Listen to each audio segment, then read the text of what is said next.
Yeah, this is George with the Nuevotec Productions, and I am here with. Oscar Hernandez, Spanish Harlem Orchestra.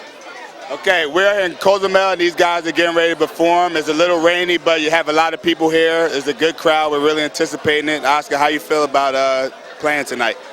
I feel great. I hope that they get everything together with the sound they're setting up, so we could do what we absolutely love to do, is play some real deal salsa.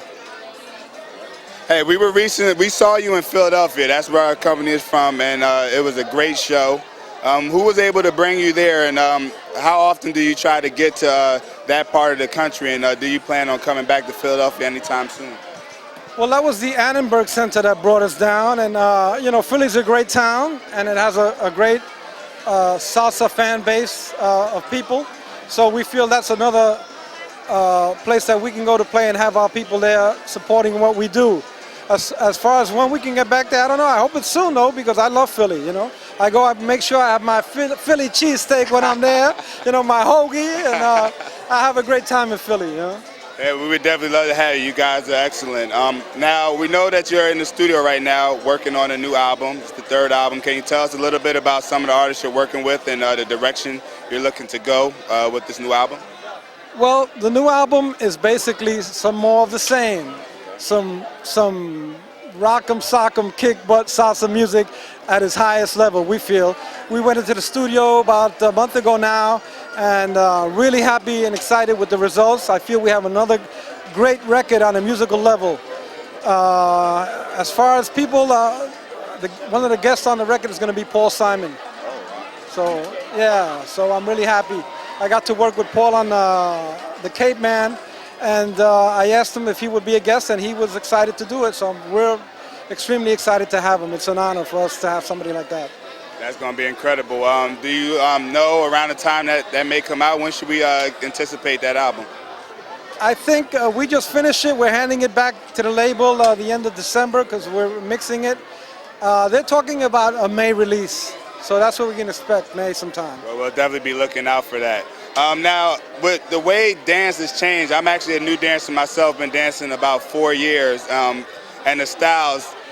Can you talk just a little bit about the difference between people who like to maybe go and see DJs play as opposed to bands because of the traditional of bands playing maybe longer songs or extended music?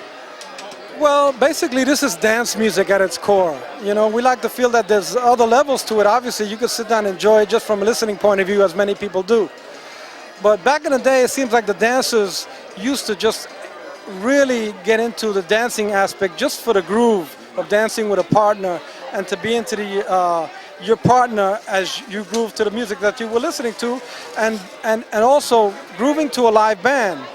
Whereas the dancers today, they're more into dancing with a DJ, which I'll never understand, and they're more in it for the showmanship, which, I mean, that's fine if you want to put on a show, but the thing used to be the camaraderie between the partners, you and the partner, you know, even if you were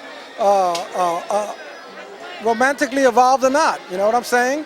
There was a different appreciation, I think, that existed back in the day than does today. I don't know why that is, but, you know, that's my observation. Well, I think bands like yourself can definitely keep that tradition alive with the great music that you're putting out, because, you know, there's a lot of dancers here, and a lot of them came to hear you guys play. So you're definitely getting a lot of love from the dancers.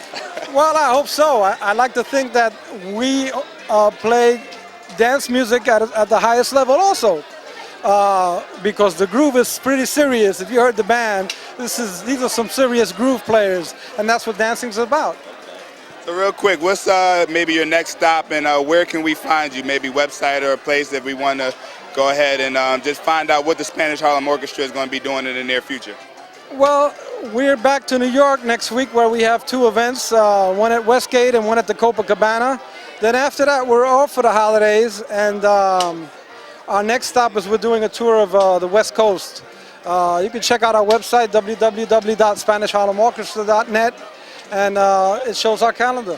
Okay. Well, I mean, a lot of the guys in the band are great jazz players, and we do have a Latin jazz repertoire that we like to play. And we do play almost all the major jazz festivals throughout the world, not only in the U.S., but in Europe. So it's an important part of what we do also. I like to think that Latin jazz is it's a different perspective to the music, you know, and it's a different historical perspective too, because there's been a lot of great Latin jazz music throughout the years with people like Cal Jada, Mongo Santa Maria, on and on through the great Machito back in the day, and there's a whole history that goes with that style of music. That's great. That's great. Excellent, Oscar. I really appreciate your time. Thank you very much. All right. Nuevotec Productions signing off.